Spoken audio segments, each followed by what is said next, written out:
London, AP. The British Navy's newest and most expensive aircraft carrier needs repairs after a faulty shaft seal was identified during sea trials.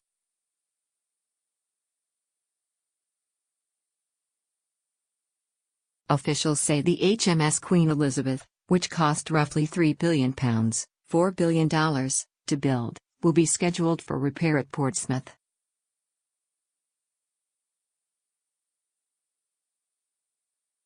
Defense Secretary Gavin Williamson said Tuesday the repairs wouldn't be paid for by taxpayers because contractors who built the ship would be responsible.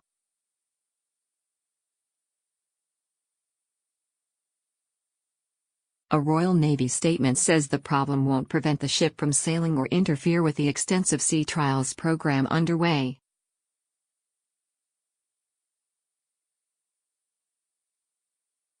Queen Elizabeth II earlier this month attended the commissioning ceremony of the carrier, which is named after the monarch.